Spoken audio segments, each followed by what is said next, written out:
Berkatalah Ahitofel kepada Absalom, "Izinkanlah aku memilih 12.000 orang. Maka aku akan bersiap dan mengejar Daud pada malam ini juga. Aku akan mendatangi dia selagi ia lesu dan lemah semangatnya, dan mengejutkan dia. Seluruh rakyat yang ada bersama-sama dengan dia akan melarikan diri. Maka aku dapat menewaskan raja sendiri. Demikianlah, aku akan membawa pulang seluruh rakyat itu kepadamu, seperti seorang mempelai perempuan kembali kepada suaminya. Jadi, engkau mencari nyawa satu orang saja, sedang seluruh rakyat tetap selamat." Perkataan ini disetujui oleh Absalom dan oleh semua tua-tua Israel. Tetapi berkatalah Absalom, "Panggillah juga Husai, orang Arki itu, supaya kita mendengar apa yang hendak dikatakannya." Ketika Husai datang kepada Absalom, berkatalah Absalom kepadanya demikian, "Beginilah perkataan yang dikatakan Ahitofel. Apakah kita turut nasihatnya? Jika tidak, katakanlah." Lalu berkatalah Husai kepada Absalom, "Nasihat yang diberikan Ahitofel kali ini tidak baik." Kata Husai pula, "Engkau tahu bahwa ayahmu dan orang-orangnya adalah pahlawan, dan bahwa mereka sakit hati seperti beruang yang kehilangan anak di padang. Lagi pula ayahmu adalah seorang prajurit sejati. Ia tidak akan membiarkan rakyat tidur. Tentulah ia sekarang bersembunyi dalam salah satu lubang atau di salah satu tempat. Apabila pada penyerangan pertama beberapa orang tewas dan ada orang mendengar hal itu, maka orang akan berkata, 'Rakyat yang telah mengikut Absalom sudah menderita kekalahan.' Maka seorang gagah perkasa sekalipun, yang hatinya seperti hati singa, akan tawar hati sama sekali. Sebab seluruh Israel tahu bahwa ayahmu itu seorang pahlawan, dan orang-orang yang bersama-sama dia adalah orang gagah perkasa. Sebab itu kunasihatkan, suruhlah seluruh Israel dari Dan sampai Berseba berkumpul kepadamu. Seperti pasir di tepi laut banyaknya, dan engkau sendiri juga harus turut bertempur.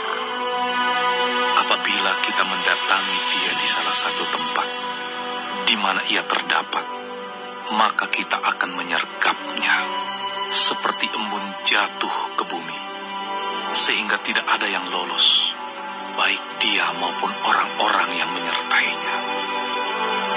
Dan jika ia mengundurkan diri ke suatu kota, maka seluruh Israel akan mengikat kota itu dengan tali, dan kita akan menyeretnya sampai ke sungai, hingga batu kecil pun tidak terdapat lagi di sana." Lalu berkatalah Absalom dan setiap orang Israel, "Nasihat Husai orang Arki itu lebih baik daripada nasihat Ahitofel." sebab Tuhan telah memutuskan bahwa nasihat Ahitofel yang baik itu digagalkan, dengan maksud supaya Tuhan mendatangkan celaka kepada Absalom. Sesudah itu berkatalah Husai kepada Zadok dan kepada Abiatar, imam-imam itu, "Ini dan itu dinasihatkan Ahitofel kepada Absalom dan kepada para tua-tua Israel. Tetapi ini dan itu kunasihatkan. Oleh sebab itu, suruhlah dengan segera memberitahukan kepada Daud demikian, pada malam ini janganlah bermalam di tempat-tempat penyeberangan kepadaku, tetapi menyeberanglah dengan segera, supaya jangan raja dan seluruh rakyat yang bersama-sama dengan dia itu ditelan habis."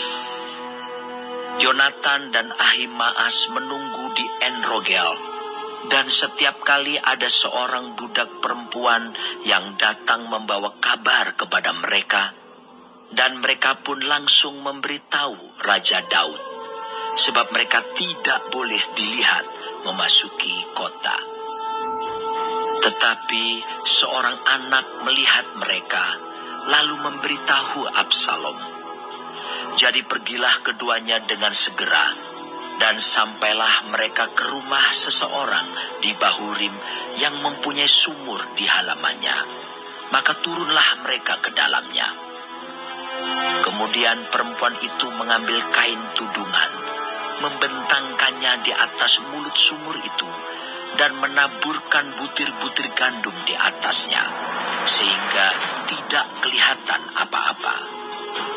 Sampailah orang-orang Absalom kepada perempuan itu di rumahnya, lalu bertanya, "Di manakah Ahimaas dan Yonatan?"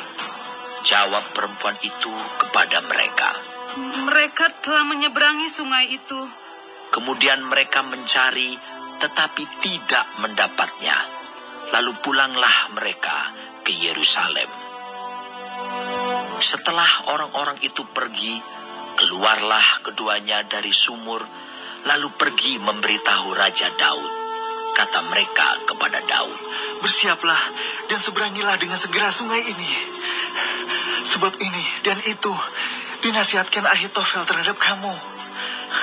Lalu bersiaplah Daud dan seluruh rakyat yang bersama-sama dengan dia, dan mereka menyeberangi sungai Yordan. Pada waktu fajar tidak ada seorang pun yang ketinggalan, yang tidak menyeberangi sungai Yordan. Ketika dilihat Ahitofel bahwa nasihatnya tidak dipedulikan, dipasangnalah pelana keledainya, lalu berangkatlah ia ke rumahnya, ke kotanya. Ia mengatur urusan rumah tangganya, kemudian menggantung diri. Demikianlah ia mati, lalu ia dikuburkan dalam kuburan ayahnya. Maka sampailah Daud ke Mahanaim, ketika Absalom menyeberangi sungai Yordan dengan seluruh orang Israel yang menyertainya. Absalom telah mengangkat Amasa menggantikan Yoab untuk mengepalai tentara. Amasa adalah anak seorang yang bernama Yitra, seorang Ismail yang telah memperistri Abigail binti Nahas, saudara perempuan Zeruya, ibu Yoab. Lalu orang Israel dan Absalom berkemah di tanah Gilead. Ketika Daud tiba di Mahanaim, maka Sobi bin Nahas dari Raba, kota Bani Amon, dan Mahir bin Amiel dari Lodebar, dan Barzilai, orang Gilead dari Rogelim, membawa tempat tidur, pasu, periuk belanga, juga gandum, jelai, tepung, bertih gandum, kacang babi, kacang merah besar, kacang merah kecil, madu, dadih, kambing domba, dan keju lembu bagi Daud dan bagi rakyat yang bersama-sama dengan dia untuk dimakan, sebab kata mereka, "Rakyat ini tentu telah menjadi lapar, lelah, dan haus di padang gurun.